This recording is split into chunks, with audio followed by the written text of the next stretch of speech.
माहौल तो देश में राहुल गांधी का बन चुका है। कुछ खास काम है जो राहुल गांधी को करना बहुत ज़रूरी है और अगर वो ऐसा कर लेते हैं आने वाला वक्त और आने वाला चुनाव उनका होगा।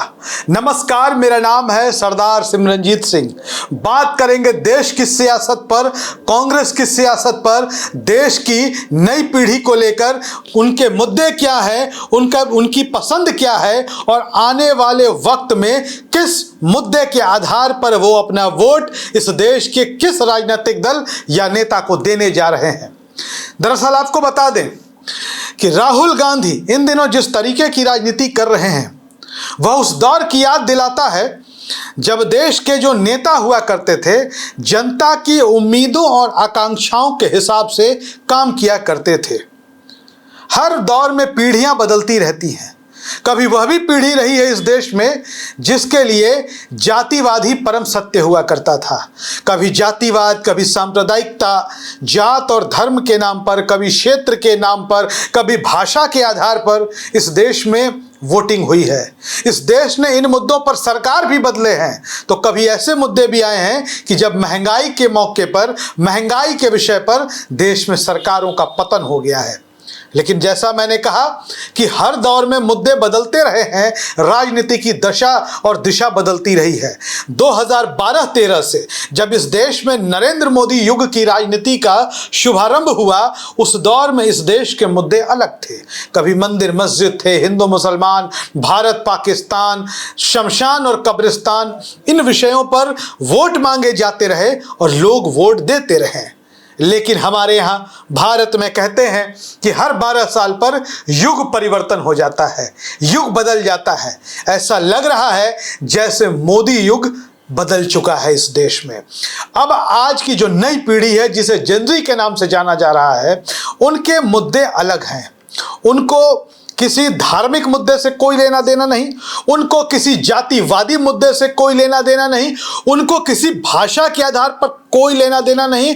उनका मुद्दा है इस देश की शिक्षा, उनका मुद्दा है इस देश की परीक्षा व्यवस्था, उनका मुद्दा है इस देश की स्वास्थ्य व्यवस्था। आपको हम बता दें कि देश की शिक्षा व्यवस्था को लेकर, देश की परीक्षा सिस्टम को लेकर राहुल गांधी ने खूब संघर्ष किया, सड़क से लेकर सदन तक किया। देश भूल नहीं सकता है कि राहुल गांधी भारत के प्रधानमंत्री के आवास के बाहर धरने पर बैठ गए। देश ने वो दिन भी देखा कि राहुल गांधी के एक पांव में जूता नहीं था, नाक से खून निकल रहा था। यह संघर्ष उन्होंने नई पीढ़ी के लिए किया। अब राहुल गांधी को ध्यान देना है स्वास्थ्य की व्यवस्था पर। जी हां, भारत की बदहाल और महंगी होती स्वास्थ्य व्यवस्था। राहुल गांधी को इस मुद्दे पर सरकार को घेरना होगा, देश के भीतर जन जागरण अभियान चलाना होगा। आज भारत की स्थिति क्या है? गिनती के ऐसे सरकारी अस्पताल बचे हैं जहां पर लोग कायदे से इलाज करा सकते हैं। पंडित जवाहरलाल नेहरू ने इस देश को एक एम्स दिया दिल्ली में।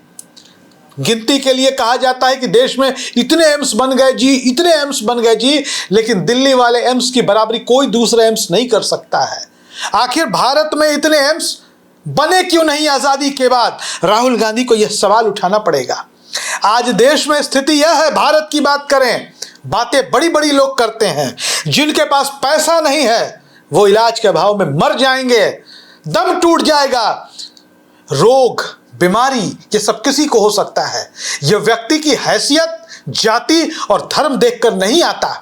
अगर आज आपके पास पैसा नहीं तो आपके पास इलाज नहीं, आपको मर जाना पड़ेगा। यह भारत की हकीकत है और राहुल गांधी इस देश के विपक्ष के नेता हैं। राहुल गांधी इस देश के गरीब, गुरबों, कमजोर, असहायों की एक आवाज है। उम्मीद है उनको यह आवाज उठानी पड़ेगी।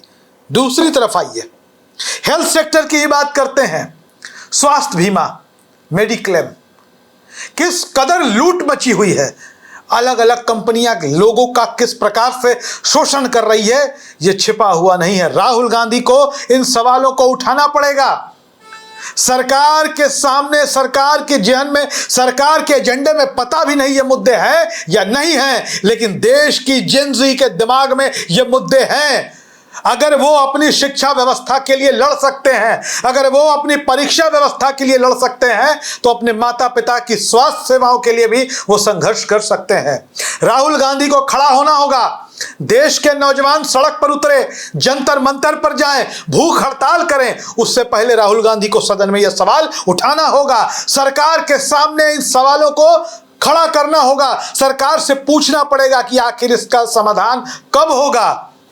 आज शिक्षा का हाल भी वही है, जिसके पास पैसा नहीं उसके पास शिक्षा नहीं। भारत जैसे देश में क्या एक समान शिक्षा व्यवस्था और एक समान स्वास्थ्य प्रणाली लागू नहीं होनी चाहिए थी?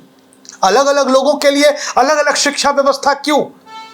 जब बचपन में बच्चा स्कूल जाता है, वहीं से उसके एक नागरिक बनने की शुरुआत हो जाती है, वहीं से उसका पहला कदम शुरू हो जाता है। लेकिन वहीं से जब हीन भावना शुरू हो जाए कि कोई बड़े स्कूल में पढ़ रहा है, कोई छोटे स्कूल में पढ़ रहा है, कोई सरकारी स्कूल में पढ़ रहा है, कोई ऐसे स्कूल में पढ़ रहा है जहां स्कूल के बच्चों के पास ढंग का बैग नहीं है, पाँव में जूते नहीं है, शरीर पर तन पर अच्छे कपड़े नहीं है और टिफिन लंच बॉक्स की जगह मिड डे मील से उनका काम चलता है, क्या यह भारत जैसे देश के लिए दुर्भाग्य की बात नहीं? शिक्षा व्यवस्था को जिस तरीके से निजी हाथों में पूरी तरीके से लूटने के लिए छूट दे दी गई है, स्वास्थ्य व्यवस्था का वही हाल है। अस्पतालों में जाइए, क्या स्थिति है। निजी अस्पतालों में इलाज कराने आदमी जाए, मर के आए या जी के आए उसको नहीं पता, लेकिन इतना लंबा चौड़ा बिल उसके सामने होता है कि आम आदमी की कमर टूट जाती है। भारत के जिस परिवार में एक बड़ी बीमारी आ जाए, उस परिवार का हाल मुहाल हो जाता है। राहुल गांधी से उम्मीद है इस देश को वो इन सवालों को उठाएंगे।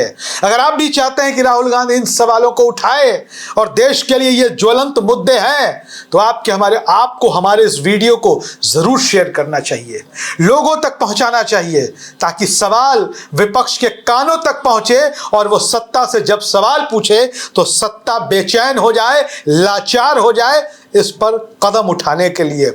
राहुल गांधी ने जब पेपर लीक के खिलाफ प्रोटेस्ट किया, जब वो प्रधानमंत्री के आवास के बाहर धरने पर बैठ गए, जब राहुल गांधी ने संसद में घमासान मचा दिया, तो केंद्रीय मंत्री धर्मेंद्र प्रधान को इस्तीफा देना पड़ा। वो सरकार जो कहती थी कि हमारे यहां इस्तीफे नहीं होते, वहां इस्तीफा हुआ। तो देश के लिए जो सबसे बड़ा मुद्दा है शिक्षा और स्वास्थ्य का, राहुल गांधी को इसके लिए भी खड़ा होना होगा। और जिस दिन राहुल गांधी ऐसा करेंगे, यकीन मानिए इस देश की बड़ी आबादी उनके साथ होगी, क्योंकि बहुत हो गया सांप्रदायिक आधार पर मतदान करने की अपील, बहुत हो गई जाति पाति की बातें। अब बात करनी है शिक्षा की, अब बात करनी है स्वास्थ्य की, अब बात करनी है इस देश के युवाओं के रोजगार की और एक पारदर्शी और बेहतरीन परीक्षा व्यवस्था की। राहुल गांधी के अलावा वो कोई दूसरा चेहरा नहीं है, वो कोई दूसरा शख्स नहीं है, वो कोई दूसरा नेता नहीं है जो इन सवालों को सरकार और सत्ता की आंखों में आंखें डालकर पूछ सके। धन्यवाद।